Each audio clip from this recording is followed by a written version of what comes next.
Penebang kayu secara tidak sengaja menemukan kapak perak bertatahkan di batu. Saat disentuh, langsung menyala merah. Saya menyadari bahwa ini adalah artefak yang luar biasa. Lalu jongkok dan coba angkat. Tanpa diduga, meski dengan seluruh kekuatannya, dia tetap tidak bisa mengeluarkan kapaknya. Harta sudah dekat tetapi tak berdaya. Tidak menyerah, si penebang kayu telah memindahkan dantian ke tangannya. Penebang kayu tertegun ketika seorang pria berambut putih tiba-tiba muncul. Hanya satu sentuhan, penebang kayu segera terbangun. Kapak ajaib yang diambil si penebang kayu juga dihisap olehnya. Saat itu si penebang kayu gemetar ketakutan. Lelaki tua berambut putih itu melihat si penebang kayu mampu mencabut kapaknya dan mengira dia ahlinya. Jadi dia mewariskan keterampilan sihirnya yang tak tertandingi kepadanya. Penebang kayu membuat kemajuan besar di bawah bimbingan orang tua itu. Hanya dalam beberapa bulan dia telah memiliki kekuatan sihir yang tak terbatas. Melihat siswa itu telah mempelajari sesuatu, dia segera memberikan kapak kepada penebang kayu. Dan menyuruh penebang kayu untuk melenyapkan kejahatan setelah turun gunung. Penebang kayu tidak pernah mengira dia akan menjadi ahli bela diri. Mengagumi kapak ajaib di tangan. Baru saja hendak turun gunung, seorang lelaki tua aneh dengan keterampilan ringan terbang mendekat. Penebang kayu melihat ini dan segera menyingkirkan kapaknya. Saat ini ada seorang gadis aneh di samping lelaki tua itu. Ternyata lelaki tua itu adalah peri mabuk yang telah meninggalkan dunia selama puluhan tahun. Dan gadis ini adalah murid baiknya. Peri mabuk telah mencari kapak naga selama bertahun-tahun. Akhirnya menemukannya hari ini. Jadi dia berencana menikahkan muridnya dengan si penebang kayu. Tapi tak disangka si penebang kayu sering memanfaatkan gadis ini. Gadis bernama Min Wong langsung merasa terhina. Terburu-buru memberi pelajaran pada penebang kayu. Tapi Asan ingin turun. Tiada waktu untuk bertengkar dengannya. Dan Tien mabuk saat melihat seorang putra hendak membawa harta karun itu turun gunung. Jadi dia memberitahu ASEAN bahwa dunia ini sangat berbahaya dan tidak ada jalan untuk kembali. Jika ASEAN bisa membawa muridnya, ASEAN bisa mengubah kejahatan menjadi nasib baik. Tanpa diduga, Tio Puasan mengira dia begitu kuat sehingga dia tidak membutuhkan bantuan. Dia meninggalkan Nona Min Wong dan turun gunung sendirian. Tapi peri yang mabuk tidak berniat menyerahkan kapak naga keledai. Ketika seorang putra baru saja pergi, dia mengirim murid-muridnya untuk mengikuti secara diam-diam. Untuk mencuri hatinya dan terutama mencuri kapak naganya. Setelah seorang anak turun gunung, dia menemukan penginapan untuk makan malam. Melihat makanan lezat di atas meja, mulutnya berair. Tapi saya tidak punya uang di saku, jadi saya hanya bisa memesan satu ubi. Saat seorang anak lapar, sekelompok perampok menyerbu masuk. Pelanggan melihat itu dan langsung lari ketakutan. Tapi Asan masih sangat percaya diri saat ini. Dia dengan tenang duduk dan minum anggur. Seorang anak sengaja mendengar bandit merencanakan rencana besar. Ternyata mereka akan menyerang raja. Saat ini rombongan pengunjung lain juga datang. Pemimpinnya adalah seorang gadis cantik. Asan dan para bandit semuanya tertarik dengan kecantikannya. Dan gadis bermata tajam ini menyadari bandit itu hendak bergerak. Perang akan pecah satu persatu, ambil senjata mereka untuk berperang. Dan ASEAN sebelah masih duduk minum nikmat. Saya makan ubi tanpa memandang kehidupan.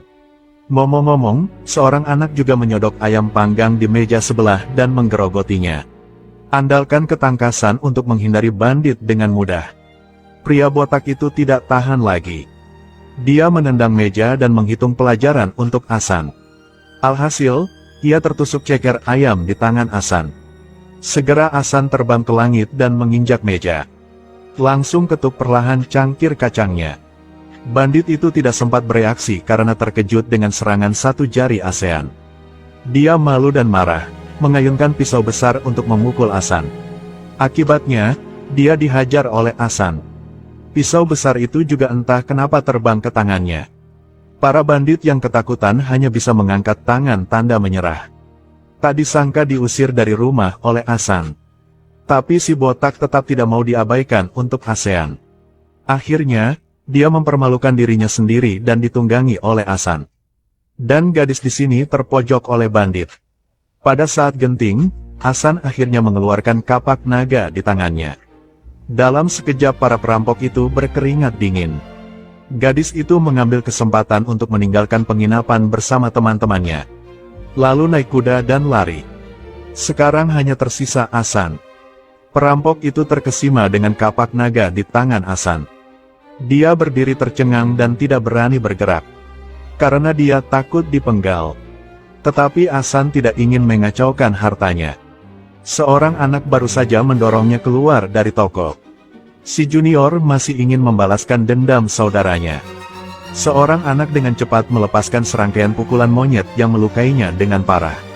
Tak disangka, karena saking sombongnya, seorang putra terluka karena kelalaiannya. Seorang anak tidak tahan lagi dan menghancurkan mereka semua hingga jatuh ke tanah. Dan dia dikejar oleh salah satu perampok. Karena terburu-buru dia terjatuh dari kudanya lagi. Dia akhirnya diseret ke dalam hutan oleh bandit. Saat dia hendak melakukan sesuatu yang salah, bayangan hitam tiba-tiba muncul. Akhirnya perampok dan gadis itu sama-sama digantung terbalik oleh si gendut. Pada saat darurat, Hasan datang menyelamatkan tepat pada waktunya. Dai Enhan berpikir bahwa dia pasti tidak akan bisa bangkit, tetapi tidak bisa menahannya. Tak disangka, si penebang kayu terbang ke atas. Untuk sesaat pria besar itu begitu ketakutan hingga kakinya gemetar. Tapi penebang kayu tidak ingin menyakitinya. Aku hendak menyelamatkan seseorang ketika seorang pria besar memelukku. Tindakan mendadak untuk menyelamatkan situasi kritis. Ternyata pria besar ini adalah kakaknya. Pada saat ini gadis yang diikat tiba-tiba jatuh dari tebing. Dengan cepat tarik pita untuk memasang kembali. Banyak orang yang bergelantungan di pohon sekaligus siap menariknya ke atas. Tak disangka, tubuhnya yang besar begitu berat hingga mematahkan dahan. Dalam sekejap dia terjatuh dari tebing setinggi 100 meter. Dua gadis terbangun dan mendapati diri mereka terbaring di atas seorang pria besar. Segera membuat mereka takut hingga berkeringat dingin. Seorang gadis dengan cepat mengangkat pisau untuk membela diri. Kemudian diketahui bahwa dia adalah saudara perempuan raja. Enzi berniat membawanya kembali ke istana setelah mengetahui identitas puterinya. Dan penebang kayu jatuh ke sisi lain. Setelah bangun, ada seorang wanita seperti peri berdiri di depannya. Penebang kayu bingung.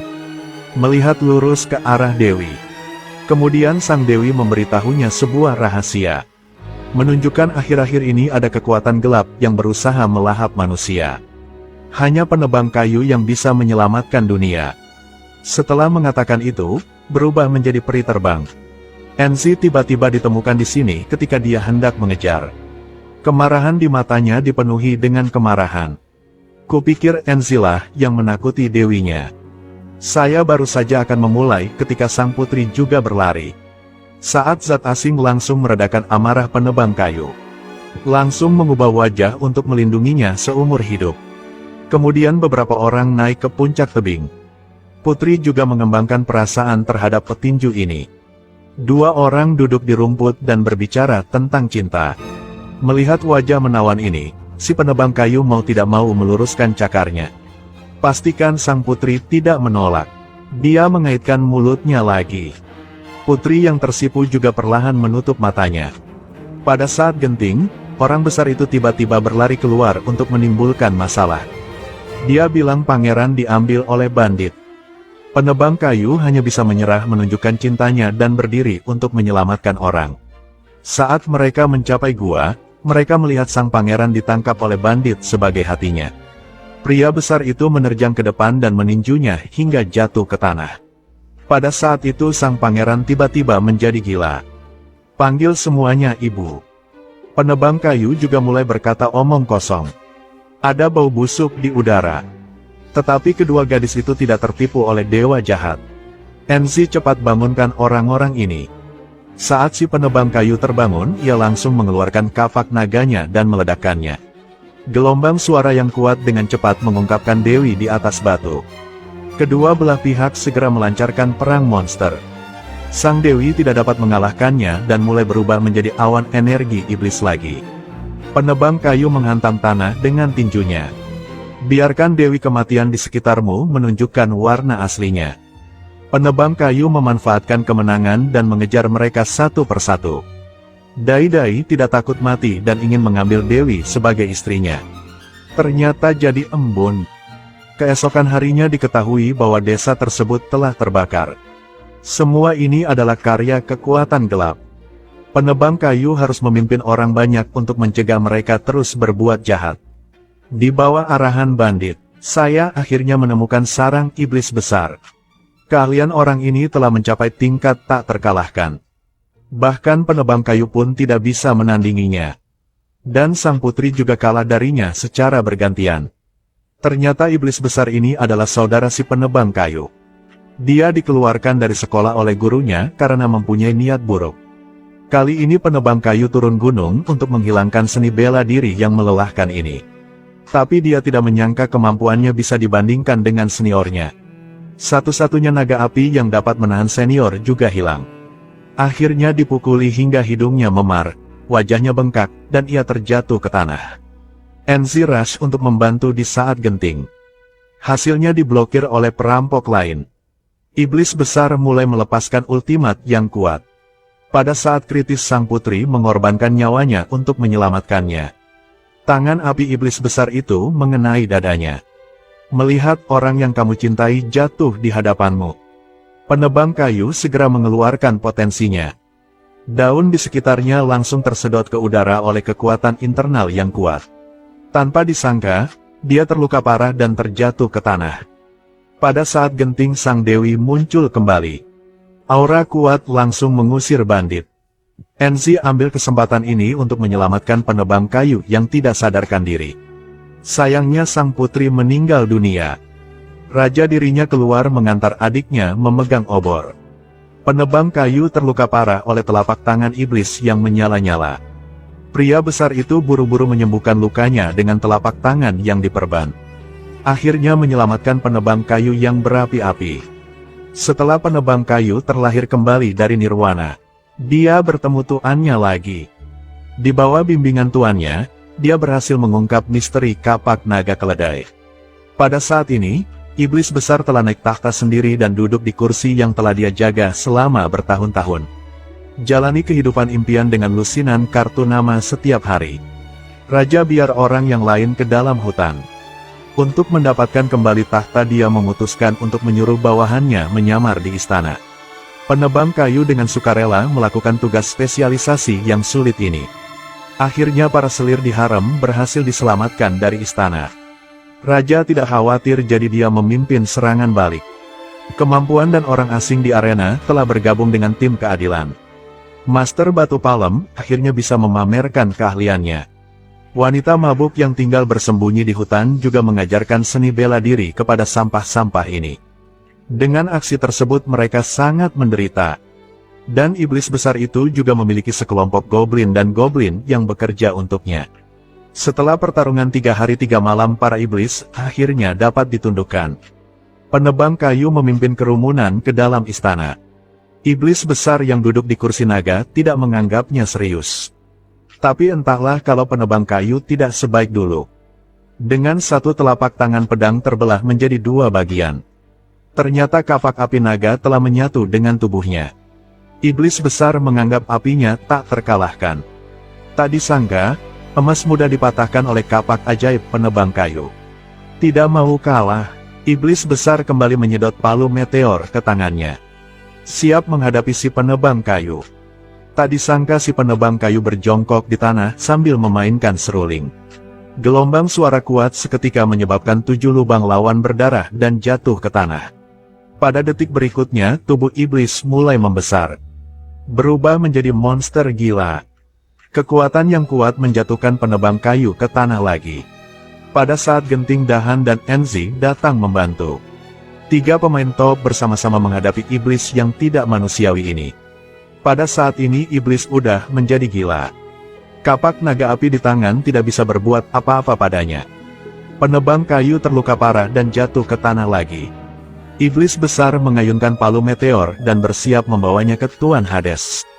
Pada saat Genting membuang syal sutra tersebut, orang besar di belakang juga menggunakan jurus es pamungkas. Penebang kayu melihat peluang dan melompat untuk menghabisi iblis itu. Sejak saat itu mereka bertiga menjadi pahlawan pemberantasan kejahatan dan pemerkosaan.